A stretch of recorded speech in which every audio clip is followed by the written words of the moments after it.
Ready, set, go!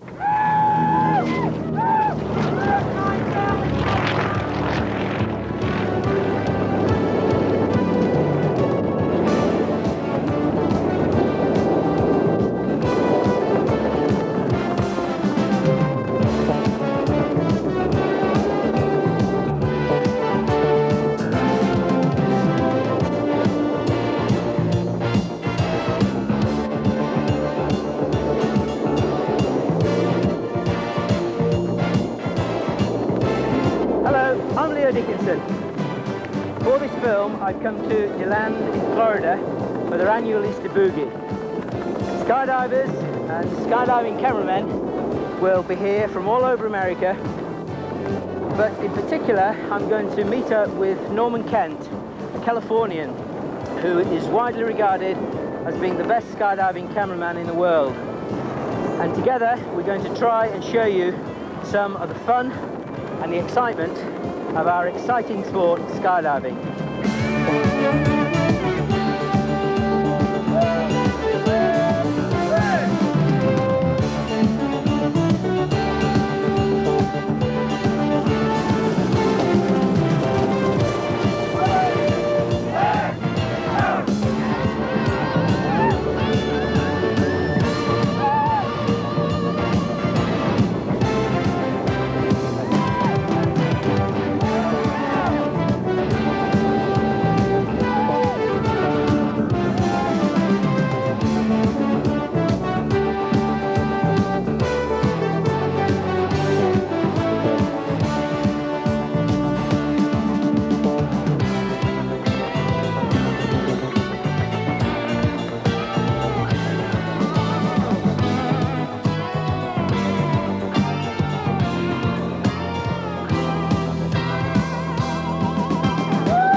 Parachutes have fascinated me since I was a small boy. Even now, after 1,000 jumps, I still get a tremendous kick out of seeing one open right next to me. 1 minute to be flying effortlessly, and the next pulled up short.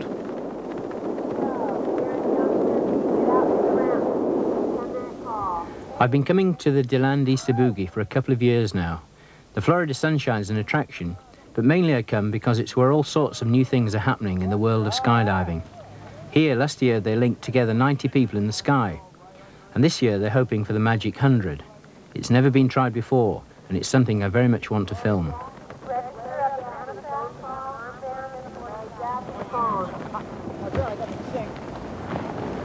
I've been hoping for the chance to work with Norm Kent ever since I first met him 2 years ago in California. I was so impressed then by the lengths to which he would go to get the photographic results he wanted.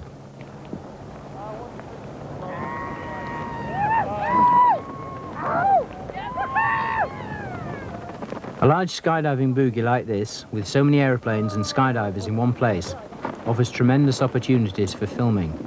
You get the chance of putting all sorts of ideas into practice. There's a lot of other cameramen here too, all with the same idea, all eager to pick up tips from each other, but especially from Norman, whose ideas and experiences are way ahead of the rest of us. Well,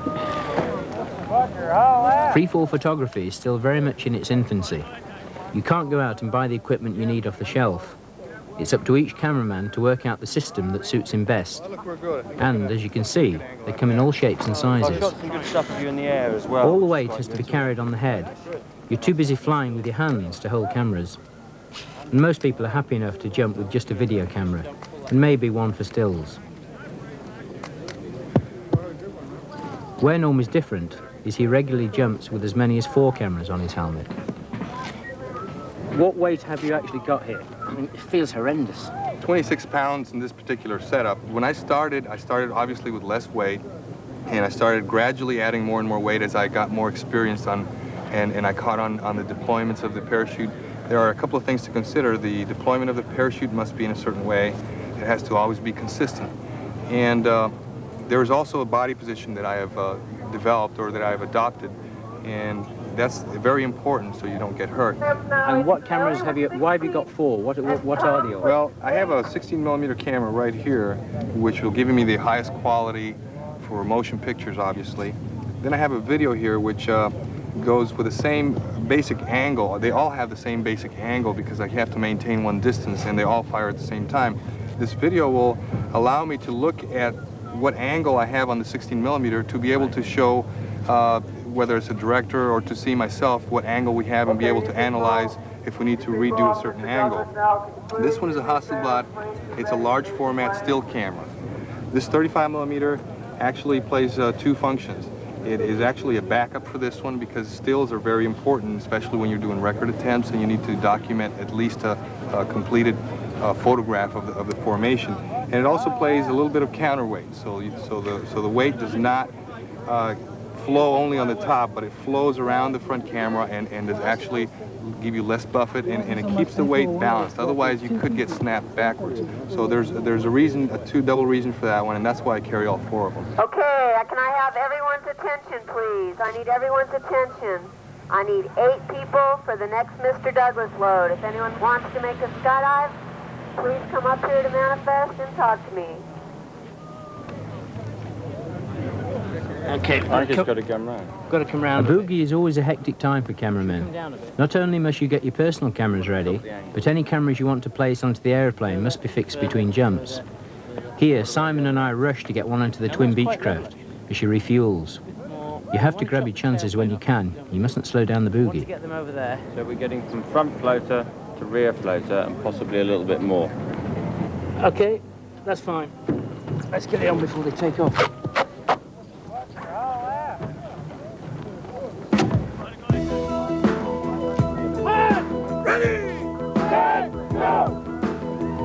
The big event of the boogie, the 100-way attempt, is planned to take place over the Easter weekend. Throughout the week before, trials are held to select the most suitable jumpers, who will then practice together and gradually build up from small formations to larger ones. All the routines have first to be perfected on the ground to make sure everyone knows exactly what to do. This is called dirt diving.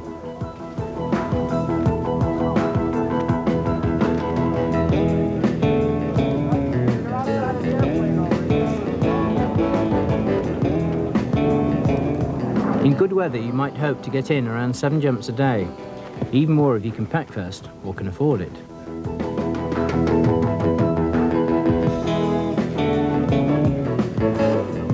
One of the main attractions of a large boogie like this, particularly for Europeans who often don't get such an opportunity, is being able to jump from big aircraft.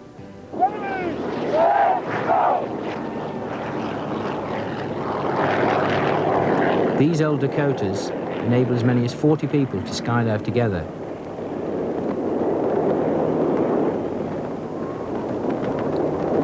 To build any formation, you must first start with a base. Here you see 2 people coming together to make such a base.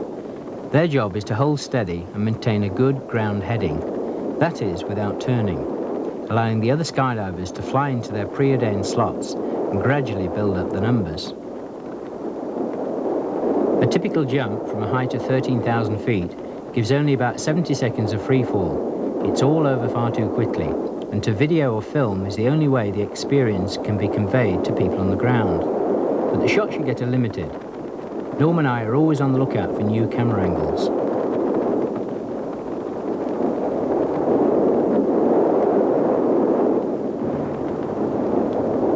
One idea I've come up with is to put a rotating camera right in the middle of a large formation. It's an idea I've had at the back of my mind for some years now, but this year I finally designed what I think is a suitable camera. Okay, Norm, this is my rotating camera. Do you see any snags with it? Well, I really think it's a very good idea. We're going to get the angle of the whole formation as the camera goes around. The only thing I'm concerned about is as it comes rotating, as you see it right now, the horizon might be tilted unless the mount is perfectly flat in relation to the horizon. So I suggest that maybe we do a video dive just with skip and free fall so we determine what the best angle is of the actual mount so it stays flat as the camera comes around and we don't get horizon tilt. That's the only thing that I'm concerned about. The flight will also give us the opportunity to check the wing-mounted camera Simon and I taped on earlier. Apparently, so our pilot Chuck tells us, having the camera there on the wing makes the plane very much harder to fly because it creates an uneven drag. And to make Chuck's life even more exciting, we've given him the task of switching on the camera for us as we dive out of the aircraft. Jack Center, 64463, Twin Beach, out of 8,000, going to 12,500. Skydivers over to land. Give you 1 minute warning.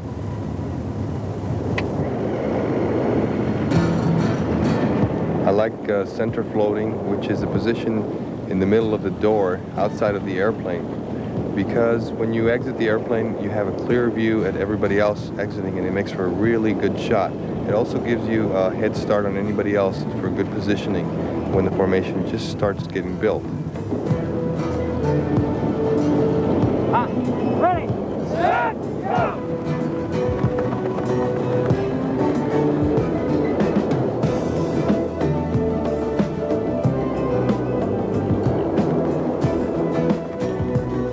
What we're wanting Skip to do is to stay as stable as possible in a horizontal position, allowing the rotating camera to make its panorama. Norm is Skip's point of reference in case we need to make any changes later to Skip's body position.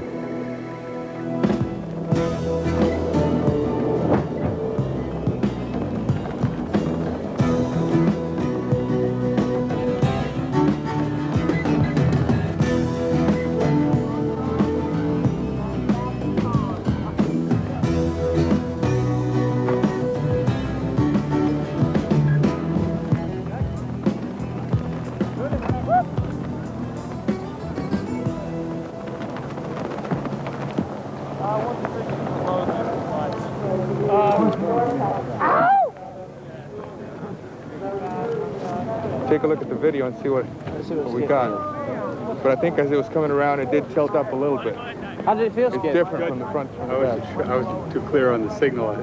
You finally, I guess you gave me thumbs up. No, but it was good. And the whole thing worked real good, 180 degrees. No, wow, didn't feel like it was shaking or anything. No, it looked pretty steady. It was steady. Great. It looked pretty steady. I think it's going to be a good one. Let's go take a look at it in the take a video. look. Okay. All right. What do you think, Leo? It's better than I thought. I mean, it was a good idea, and then when I talked to you, I thought, well, maybe I hadn't thought it all through, and it's going to go up and Well, I down. was afraid that it might tilt a little bit as it comes around. The horizon might not be flat, but it seems to be perfectly flat. I didn't make any head changes. Okay, you kept looking forward? Yeah. It seems like the... okay, now it's gone around all the way, and the horizon's perfectly level, so I think we got a good angle on the mount. I don't think we need to change anything. We can just leave it the way it is and try it out in a formation now. I think I'm really happy with the results. Yeah, let's go for a big formation then.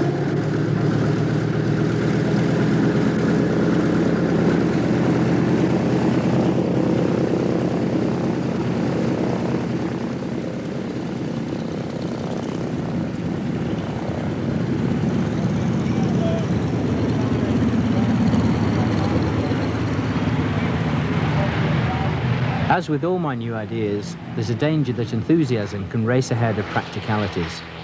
Even though we're all convinced my camera ought to work, the turntable I've made to mount it on did raise it a couple of inches higher than was usual, and those critical inches were enough to prove its downfall. I find as a cameraman that the lineup presents some problems to me because wearing all that equipment and trying to get through the door, which is a certain size, with everybody being so anxious to get out of the airplane so quickly, they tend to shove you against a corner of the airplane or push you in the wrong direction, and it becomes a hazard because you could either damage your equipment or hurt yourself going out of the door.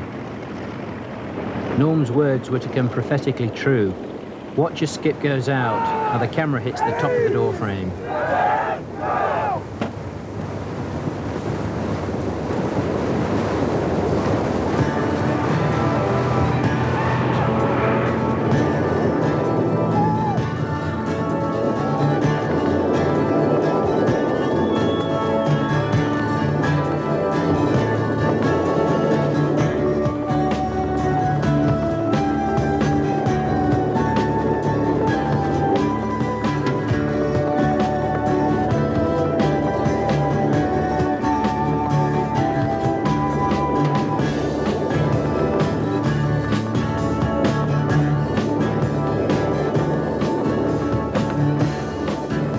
The skydive starts to build well and is looking good. With Skip in the thick of it, I'm hopeful of getting a marvellous shot around the formation of almost 70 people. What we couldn't know, of course, is that the shock of striking the door damaged the camera, causing the film to lose its loop. All we managed to get is this blurry image. Unfortunately, there isn't time to try again.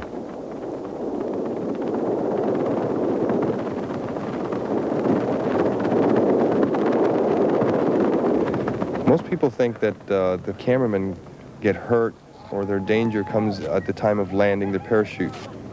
It is really not so. The landing is the softest part of it. The part where it really is dangerous is on the deployment. The deployment of your parachute is a critical point, and that is because you're suddenly stopped from a speed of approximately 120 miles an hour into a very slow speed, or nearly zero, in a fraction of a second or a couple of seconds.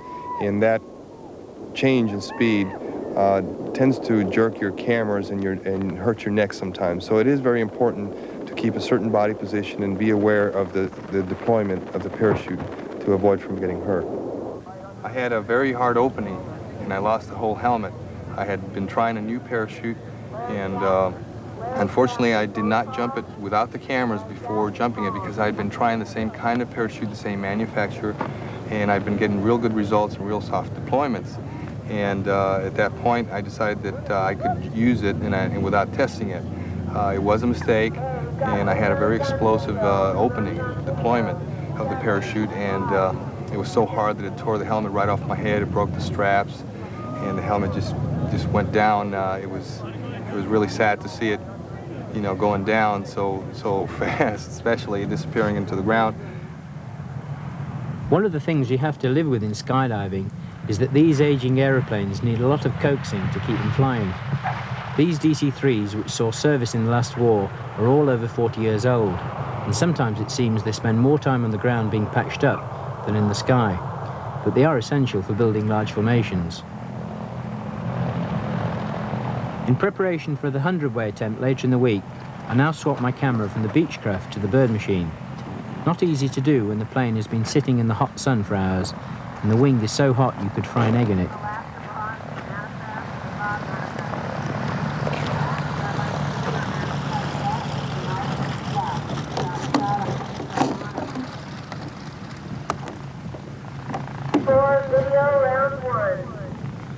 Now, I've attached this camera onto this wing just with masking tape, and I'm hoping it's going to be okay. I have tried it before and there was no problems.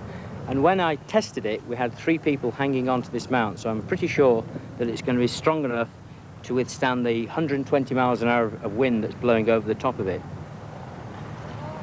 Now, I've positioned my camera on the wing over there so that it gets the front floater in here, and it gets up to 10 people behind me out of this plane, all trying to get into the same airspace as we all pile out of the plane. And luckily we've got these handles to do that, and it's going to give us a lovely shot of them just dropping down there and going out of the frame.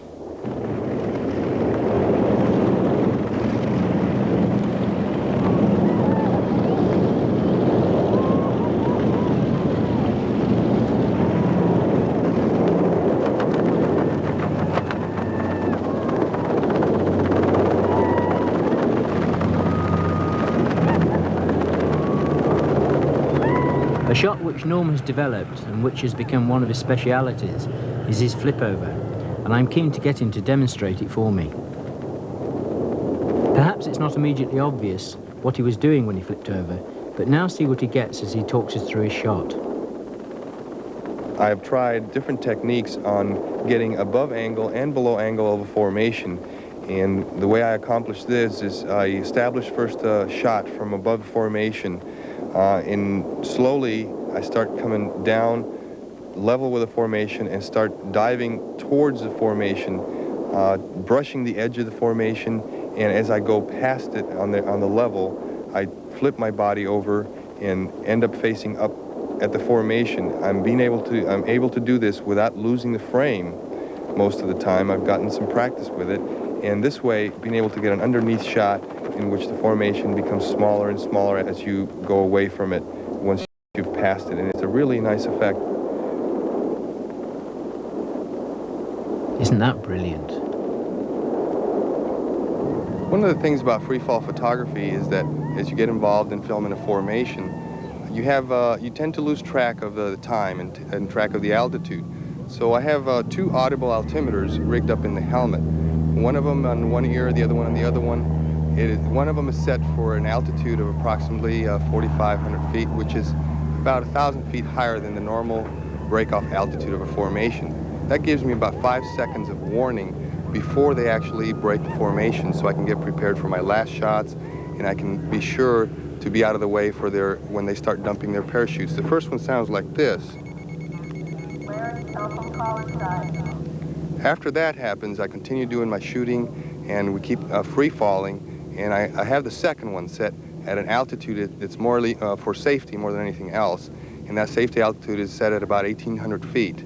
When that goes off, I know that I need to be dumping my own parachute to make sure that I don't have a problem and that I have time to solve any problems that I might have. So I have that other second one that works like this.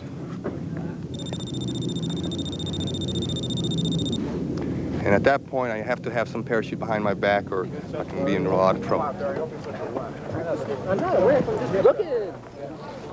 They're scared to death. Well, your airplane is on its way down. Team 12, here jumps in, get out to the ramp. As the boogie progresses, we're ready to try for a 72-way. Norm will be one of the floaters who go out first. No problem, guys. We've done it thousands of times before. Let's just do it right and fast. It's important they all know exactly where their handholds are. If one person were to fall off a few seconds too soon, he could be separated from the main group by up to 1/4 of a mile. The object is to all let go together and get into the same airspace. It requires split-second timing, and they rehearse it again and again to get it right. Practice on the ground costs nothing. All right. Okay. Hold on tight. Hold on tight. It's a piece of cake. All 3 DC-3s will be needed to get the 72 skydivers plus cameraman up to 16,000 feet. And the whole exercise has to be carefully coordinated. Dirt dives play a crucial part.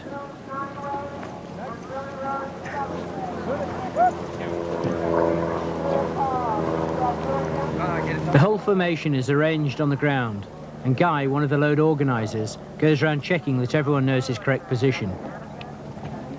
Your heading will be slightly to the right of that. Now you see how Nick Eye is in the wrong position here because he's facing due into the center. He should have his legs a little more over to his left. That's the type of thing we're going to be looking for.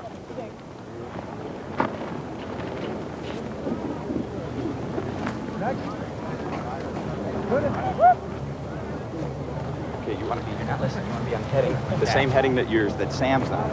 Except, now Vic, that's different for you. You're looking right up the zipper. What are we going to film? 72-way! 72-way! What are we going to build tomorrow? One-way!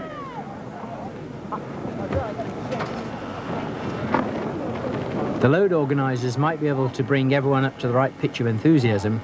What they can't control is getting all 3 planes operational at the same time. There's a hold-up while mechanics try and jump-start the bird machine from a hired Chevy.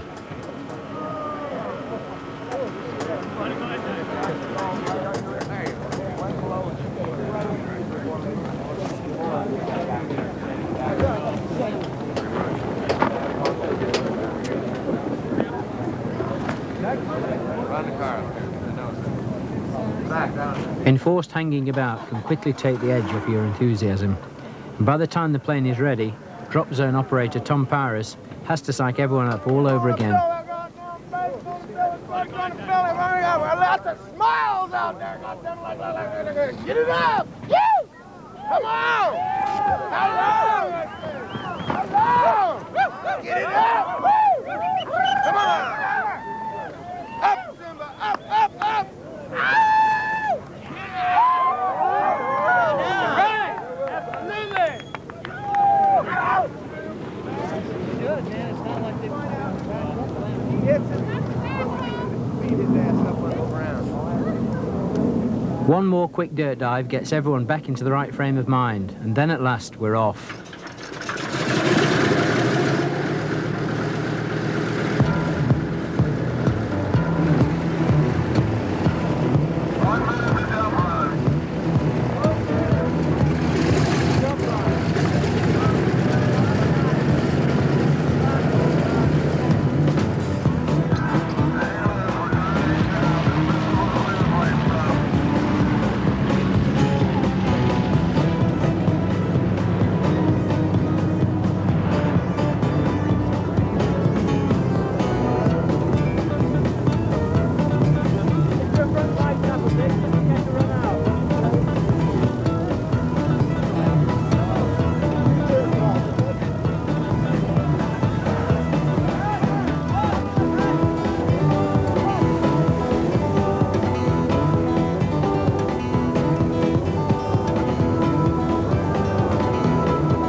I find that when you're a skydiving photographer, you must be able to skydive as good as the other skydivers or better.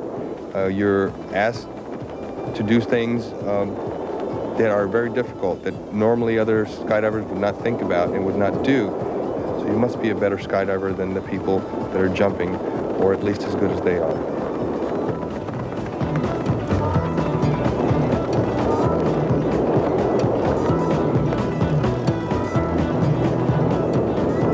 The 72-way wasn't as successful as we'd hoped. When we get back on the ground, videos of the dive will be studied to see what went wrong. The advent of portable domestic video equipment in the past few years has considerably changed the sport of skydiving.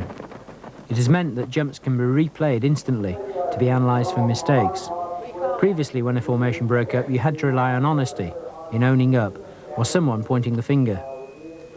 Now everyone stays quiet, at least until they've seen the video.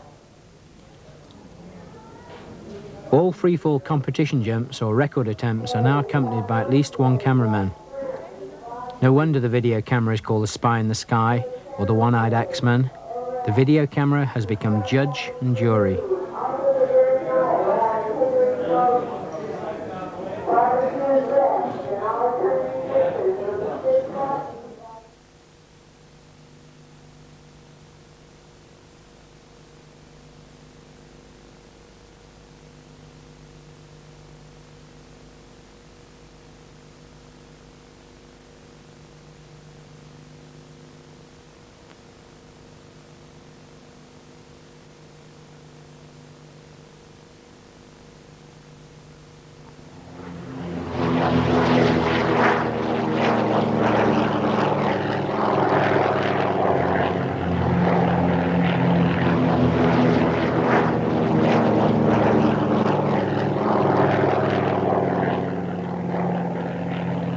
One thing I've been trying to work out now for some time is how best to film people as they dive down towards a formation, when they might be going half as fast again as the normal freefall speed of 120 miles an hour. I wanted somehow to convey this speed. I knew Norm had his own ideas on how best to do it. To film people diving and showing the speed of people diving, the best position for the cameraman is flying upside down, which is a different technique. You have a clear view straight up above you, where when you're trying to fly in the normal position, which is belly to earth, you do not have a clear view of the skydiver because he's straight above you and it's really hard to look up. So if you are in an upside down position, it becomes very, very comfortable. You are vulnerable. You have to rely on the competence and the experience level of the person diving towards you, but you do have to be careful that they do not hit you because they are traveling at approximately 80 or 90 miles an hour in relation to your speed. And in one of those times when we were about 2,000 feet, which was already time to pull anyway, as I came out of my dive and slowed down, the bag of my parachute, containing my parachute, came off my back and right in front of me. I saw it come in front of me and then it wrapped around the cameras. At that time I looked at my altitude and I knew we were really low. I tried to untangle the parachute off the cameras, but of course it's really nearly impossible to do that because you can't see anything. So at that point I only had about 5 seconds left before impact with the ground, so I decided to take action and deploy my reserve, hoping that it would clear all that mess that I had back there. So I did, and I decided then also to go ahead and film it, because whatever it was, I needed to film it. I didn't know what was going to happen to me, so I turned my head around and filmed the deployment. You thought you were 5 seconds from hitting the ground, you had a parachute that's malfunctioning, fastened all around your cameras, and yet you wanted to film it going on. I mean, who is going to see this, you? Well, maybe not me, but you see, if I ever die, or when I die, shall I say, I would like to die filming, you know, and not in any other activity. I love filming. This is my life, and I'll do it until my last breath, you know, and so if that was going to happen, that was going to be the way I was going to end. I'd rather end it filming and rather than just looking at the ground or suffering for it, you know. So I opted to film. I did not think about dying. I obviously thought about survival and doing as much as I could, but once I have my handles pulled, my reserve handle deployed and everything, I have no choice. I have nothing else to do. It's just a matter of seconds, and destiny decides. So Luckily, everything went fine, and I did not get hurt or anything. It was just a little scary, but yes, I thought about filming because that's what my first priority in life, as far as I'm concerned.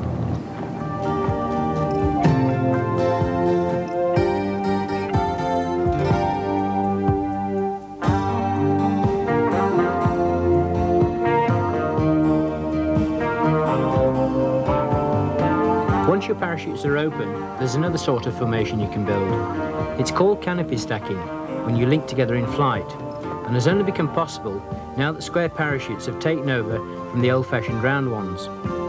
The secret lies in the fact that instead of taking air from underneath, square parachutes have it rammed into their cells from in front. The current world record for a canopy stack is 23, held by the Americans. This was recently equalled by the Royal Marines in England.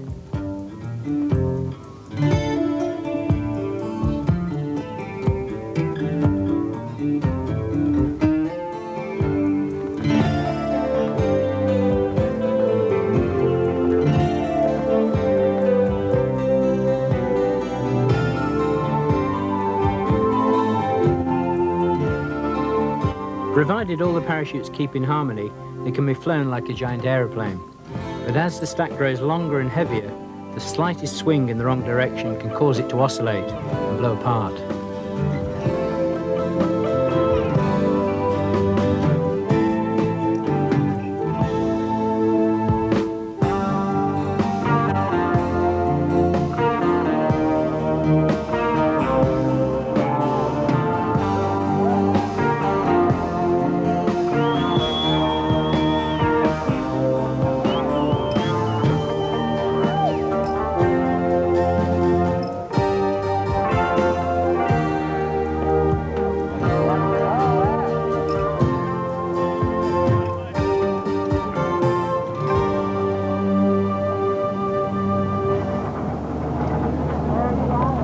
A few years ago, I had this idea about finding a cloud-based searchlight to parachute down, and I never thought I'd find one until a couple of days ago we found one in a garage. And this thing apparently has a beam that's 5,000 feet long, and our idea tonight is to make a canopy stack that's going to fall all the way down it.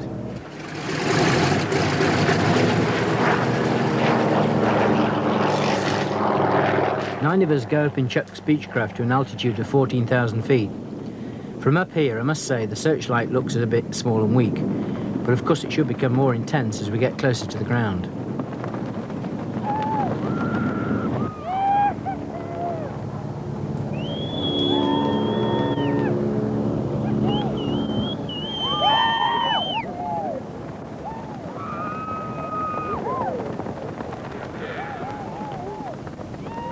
Well, to a degree it worked, but not nearly as well as I'd imagined. Despite the handicap of the additional weight on our helmets, it's clearly still better to take our own lights with us for night filming.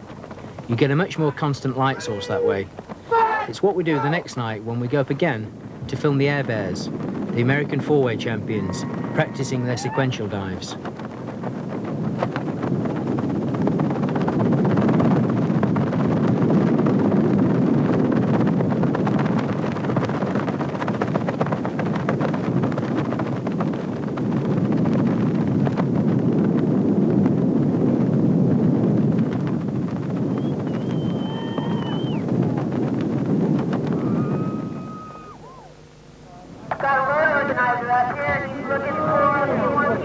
Another sick DC-3, this time Sugar Alpha. With the plane spending so much time on the ground, even Norman finds time to attach a camera to the aircraft. He's usually far too busy giving advice to other cameramen.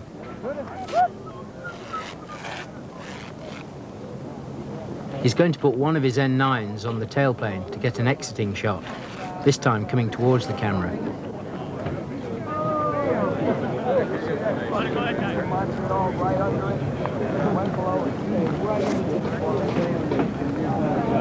By now there's only one thing on our minds, and that is the 100-way attempt. We're determined to get the best possible photographic coverage, and so we're bringing every one of our cameras into play.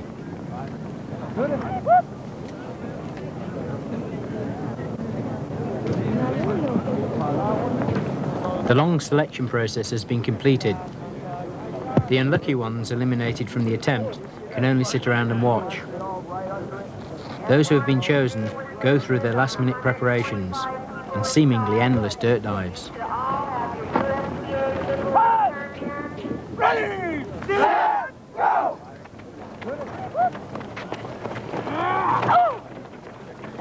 Grips as you're running. Go down through the air. Go back. Keep that like this, shuffle. It's like you're filming a six-way. While the skydivers practice their dirt dives, Norman gives the cameramen their final briefing. When you're filming a formation like a 100-way, which has never been done before, the number of people, including the number of cameramen, present a problem. In this type of formation, you normally have 8 or 10 cameramen, and there's a lot of traffic up there. The cameramen must be very disciplined in the pattern they use for filming. Simon and Leo, I want you to take the opposite side of the red, if you can. Usually, what I must do is I must assign a quadrant for each cameraman, and the cameraman must be always remaining within that quadrant to avoid crashing into other cameramen and being in their way for filming. When all the dirt dives and briefings have been completed, still we have to wait for the DC-3s. Guy and Tom work hard at keeping spirits up. Listen. Oppenheimer grip. The inside hand, not the guy in front of you. Not the guy in front of him, but the guy in front of him. All the way around. No way. No way. You got no clothes on. Pull it in the middle. On the count of 3.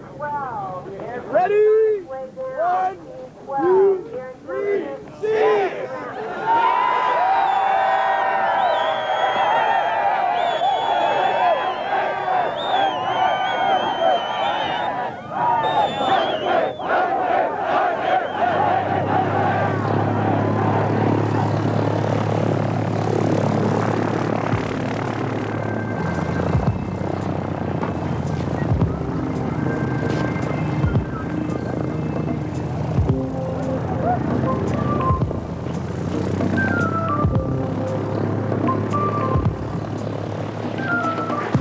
At last the waiting is over.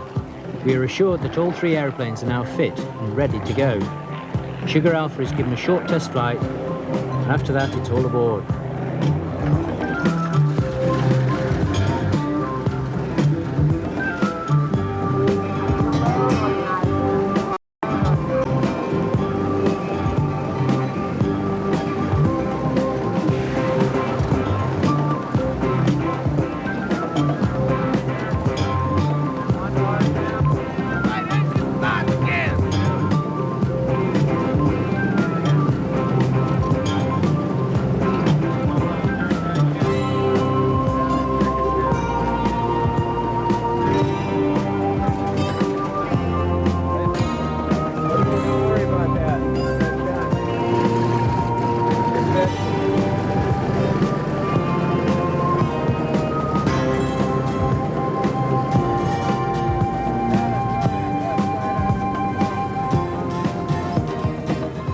A last-minute hitch with the jammed camera almost causes Simon, Norman and myself to miss the plane. We only just make it in time.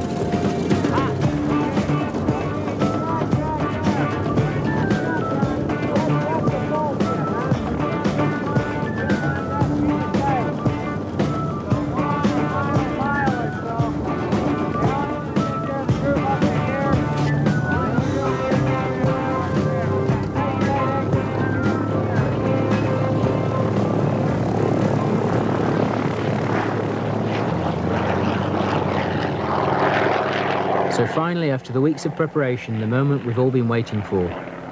We've had the selections, the dirt dives and practice jumps. All we can do now is sit and wait while our planes start the slow climb to 17,000 feet.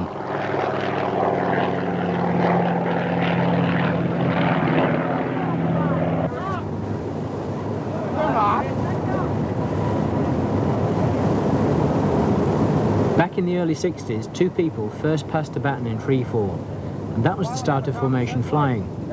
Since then, gradually over the years, skydivers have gone for ever bigger formations, and increasingly intricate maneuvers. As more people link together, it is much harder to keep a skydive intact. For instance, the slightest ripple of movement can pull hands apart and destroy the formation. There's a tremendous tension on a large jump.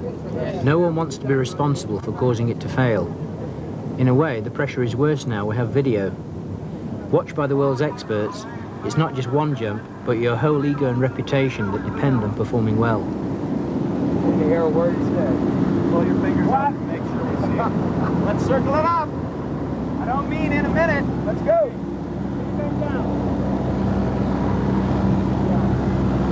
There's no place to go.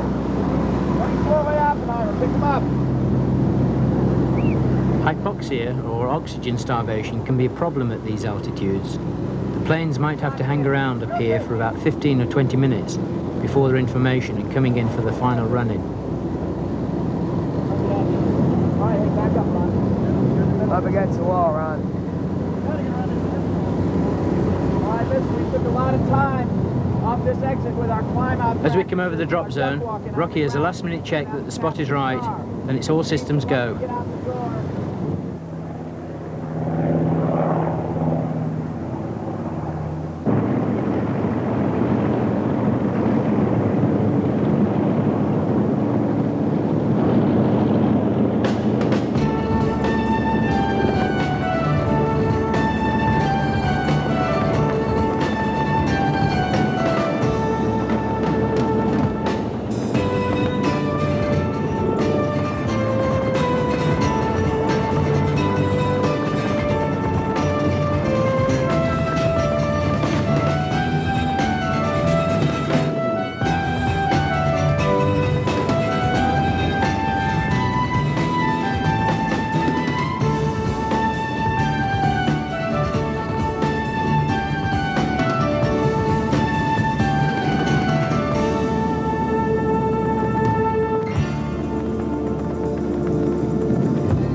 When you're doing a formation this large and you add the cameraman to it, there's a lot of people in the air and they're all trying to find some space to open their parachutes when it comes time to do that.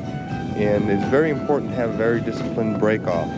They tend to forget that the cameramen are out there, so you must be aware of that and you must try to avoid them if they don't see you. You're slightly above them. You let them go by you if you can't go as fast as they are. We hit a layer of moisture at about 7,000 feet, which steams up all the cameras. It doesn't affect the ground camera, which is able to pick up the formation for a few seconds longer before it splits up. It doesn't look as if we've made our 100.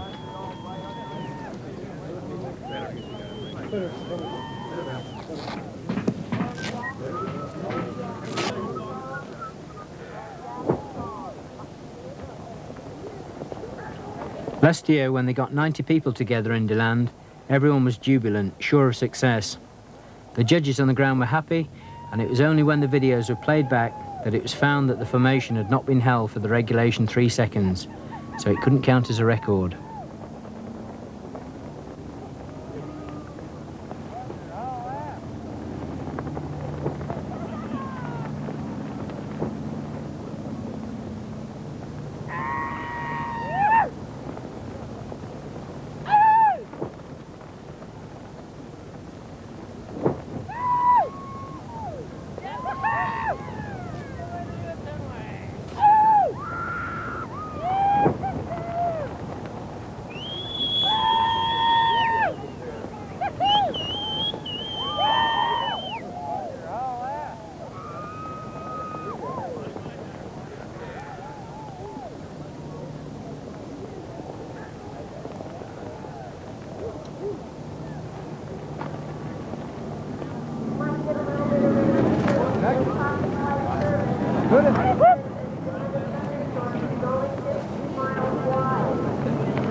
The inquest starts even before the videos are analysed. Well, when the 9s and 10s docked, I could feel the whole thing lifting up, especially yeah, I could feel it from the back. It started coming, and then it was just eased down, and it looked pretty good. And then I feel it lift again, you know. So everybody was trying, so yeah, just get a little bit more buzz on it, a little bit more discipline on the pull down. The video the back. so loud. It's got to look impressive. I turn around and there's 100 canopies in the air. Yeah, that is the most impressive thing I've seen. We're sitting on, you know, running out of time. Running out of weather. Running out of weather too. What time is it now? Anybody know what time it is? 11:15. 11:45. Yeah. Well, get 2 more off. If we can get 2 more off, it's going to be rushing it because we have to go through paperwork again and see if we have to replace anybody. It's no problem. Still cold. Yeah, I know, but still, we're going to be lucky if we get 2. We got to get 1 more in though. Let's try to get this 1 more off as quick as possible. We're running out of weather. Okay. So let's get the video, get the video men in there, get it all squared. Very pretty up there, but I don't think they got it. I think there was quite a few out, and then there's a funnel at the end. I don't know what the plans are now. I suppose they might go for another one. But it wasn't to be. We caught the edge of a tropical storm and ran out of time. Norm was, as ever, philosophical. A lot of things have happened that, you know, you just cannot control. We had a little bit of airplane problems, and we had weather problems. I'm a little bit unhappy about it. But that's some of the things that we have to live with when we do this kind of thing. You know? It takes a lot of preparation, a lot of energy.